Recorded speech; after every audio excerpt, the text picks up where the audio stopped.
Hello and welcome on this Resurrection Sunday. Wayne Hathaway here with you with some good seeds. And I love the tradition that we practice in the church that I pastored for over 25 years, where I would say at the beginning of the service on this Resurrection Sunday, "He is risen." And all the people would respond and say, "He is risen indeed." Well, I pray that this will be a great Resurrection Sunday for you as you celebrate, well, not just today, but every day as we celebrate the fact that Jesus Christ is alive. He rose from the dead on that Resurrection Sunday morning. Praise the Lord. Well, our passage for today is from Judges chapters 19, 20, and 21, and 2 Corinthians chapter 4. And I've entitled this devotional, "Don't Lose Heart." And it comes from 2 Corinthians chapter 4, verse 6. "For it is the God who commanded light to shine out of darkness, who has shown in our hearts to give the light of the knowledge of the glory of God in the face of Jesus." A couple of things that stood out to me as I thought about this verse. The first thing I noticed is that God spoke, that He commanded light to shine out of darkness. He spoke light into existence, and that just is mind-boggling. When you go back to Genesis and see the creation account there, it says literally, light be, light was.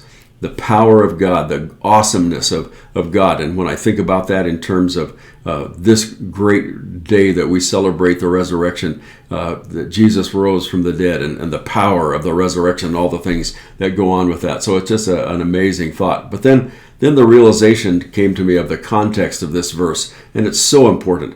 The tone is set in the first verse when Paul writing says that we do not lose heart because of the responsibility that we have of preaching the gospel. Rather, he says we continue preaching the gospel with integrity because the God of this age has blinded the eyes of men and women. The reason for that? Well, the God who commanded light to shine out of darkness has shown in our hearts to give us light of the knowledge of the glory of God in the face of Jesus. He is our light. He is our salvation. He is our everything. And we do not lose heart because of all that He has done in giving us the knowledge of God, that I might know Him and the power of what? His resurrection. Oh, I think this is just so important for us today because in the culture that we are living in, it is easy. It can be easy for us to lose heart. I think about this in terms of what went on this Passion Week and all of the events that happened during that week. And I think about it in terms of this culture, the cancel culture that we are living in. And, really, it's nothing new.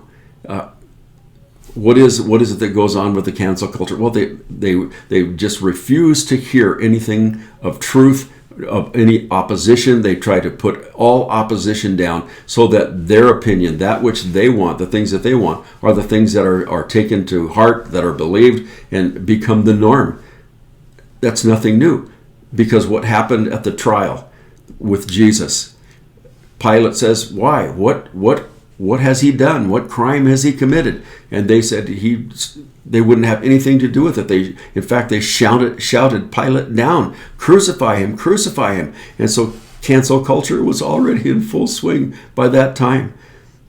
And it can be easy for us when we see this cancel culture going on, where the things that we have, traditional values, traditional belief systems, all of those things are being brought into question. And when there is opposition, it's not allowed to voice itself, and all the things.